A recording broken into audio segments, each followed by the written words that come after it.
Assalamualaikum, selamat pagi anak-anak. Apa kabar semuanya? Ya, semoga selalu dalam keadaan sehat dan selalu dalam lindungan Allah ya. Amin. Tetap semangat belajarnya ya. Di semester 2 ini kita belajarnya daring lagi ya, walaupun belajar dari rumah aja harus terus tetap semangat ya belajarnya. Nah, hari ini kita belajar matematika ya. Silahkan dipersiapkan buku dan alat tulisnya. Lalu sebelum belajar, mari kita berdoa bersama-sama ya. Berdoa dari rumah masing-masing. Berdoa dimulai. Selesai.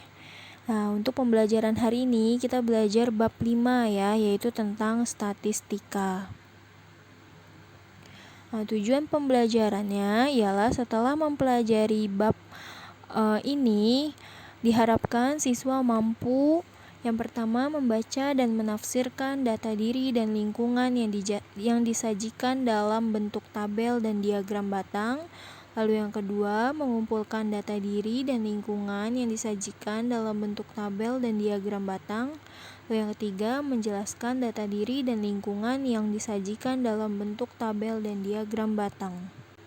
Nah ya, statistika. Statistika adalah ilmu yang mempelajari bagaimana merencanakan, mengumpulkan, menganalisis, menafsirkan, dan mempresentasikan data. Ya, atau statistika adalah kumpulan data yang disusun dalam bentuk tabel atau daftar dan diagram yang menggambarkan atau berkaitan dengan suatu masalah tertentu. Nah, data itu sendiri merupakan suatu catatan atau kumpulan yang terdiri dari fakta-fakta untuk memberikan gambaran yang luas terkait dengan suatu keadaan. Nah, statistika bermanfaat untuk menyajikan data secara ringkas ya, sehingga dapat lebih mudah untuk dimengerti. Ya, selanjutnya menyajikan data ke dalam bentuk tabel ya. Ayo mengamati, kalian bisa lihat pengamatan di buku paket halaman 160. Ya, di suatu kelas terdapat 33 siswa yang mengikuti ujian matematika. Nah, dari data yang diperoleh, nilai dari 33 siswa tersebut ialah sebagai berikut. Nah, ini ada data nilai matematika dari 33 siswa ya. Ini nilainya ya. Ada nilai 70, 60, 75, 65, 90 dan seterusnya. Nah, lalu sajikan nilai hasil ujian dari data di atas ke dalam bentuk tabel ya. Data skor hasil ujian yang terdapat dalam contoh di atas sering kita temui dalam kehidupan sehari-hari, terutama di sekolah. Nah, data hasil ujian matematika dari 33 siswa ini bisa kita sajikan ke dalam bentuk tabel ya.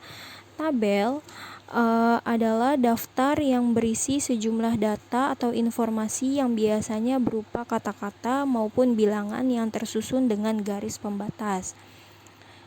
Nah, dari data tadi ya bisa kita sajikan ke dalam bentuk tabel ya. Ini bentuk tabelnya ya. Ada nilai ujian matematika. Ya.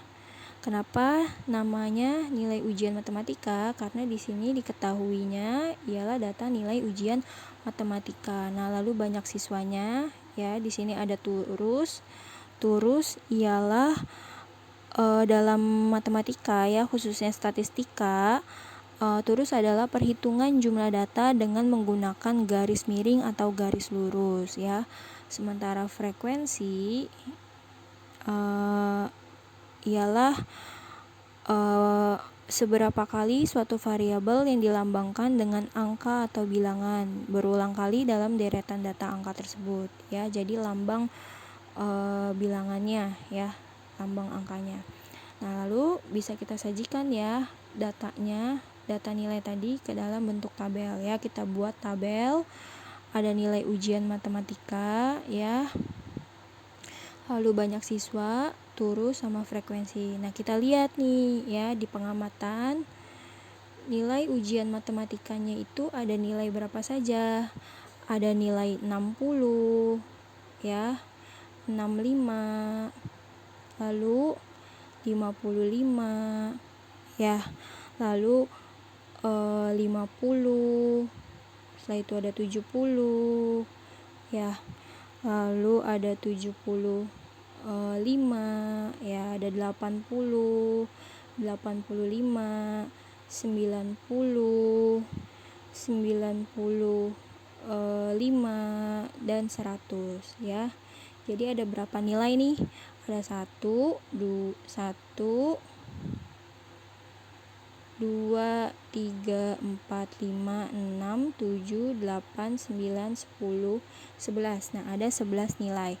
Nah, ini nilai data ini kita urutkan dari yang terkecil ya, dari nilai yang terkecil ya, berarti dimulai dari 50, 55, 60, 65 dan seterusnya ya. Nah, ini kita sajikan ke dalam tabel ya, ke nilai hasil ujian matematika tadi. Nah, tadi ada nilai 50 ya, 55, 60, 65. Nah, ini kita urutkan. Nah, setelah itu kita lihat ya, dari data tadi yang nilainya 50 ada berapa banyak ya. Kita lihat lagi di pengamatan ya, yang nilainya 50 ada berapa banyak ya, hanya ada 1 ya nih ya, yang nilainya 50 hanya ada 1, maka kita buat turusnya ya, garis lurus, yaitu 1, sebanyak 1. Nah, frekuensinya kita lambangkan dengan angka ya, berarti angka 1. Lalu nilai 55, yang mendapat nilai 55 ada berapa banyak? Ada berapa banyak siswa yang mendapat nilai 55? Ada 1, 2, ada lagi? Enggak ada ya, berarti ada 2 orang yang mendapat nilai 55.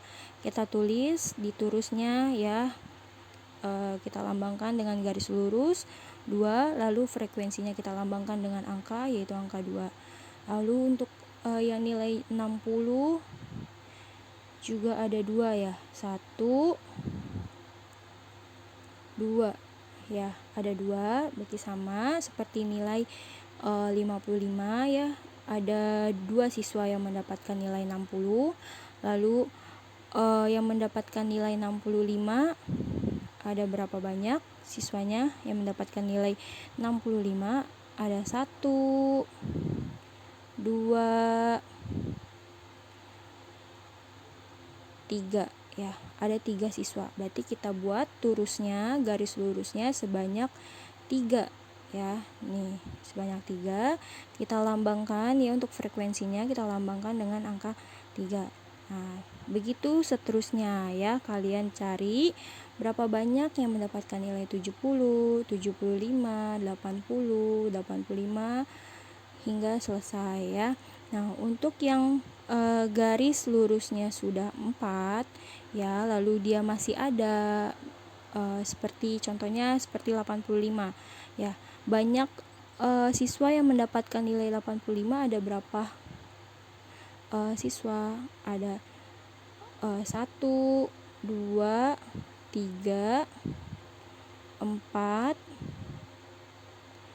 5, 6 ya, ada 6 orang. Berarti kita buat turusnya sebanyak 6 ya, garis lurusnya sebanyak 4 batang, lalu kita kasih garis miring ya untuk yang kelima ya, lalu kita tambahkan 1, maka jumlahnya akan 6 ya, seperti ini.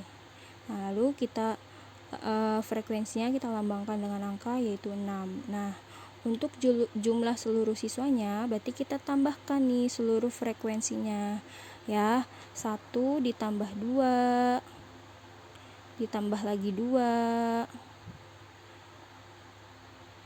ditambah lagi 3 ya, 1 ditambah 2 3, 3 ditambah 2 5, 5 ditambah 3 8, lalu tambah lagi 4, 12 ditambah lagi 4, 16, 16 ditambah 4 20, 20 ditambah 6 26 ya, 26 ditambah 3 29 ditambah 2 31 ditambah 2 33.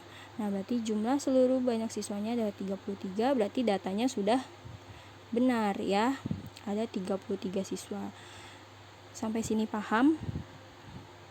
Ya, kalau sudah paham, sekarang tugasnya ialah sajikanlah data di bawah ini ke dalam bentuk tabel ya. Sekian materi yang dapat Ibu sampaikan, kurang lebihnya mohon maaf. Wabillahi taufiq wal hidayah. Wassalamualaikum warahmatullahi wabarakatuh.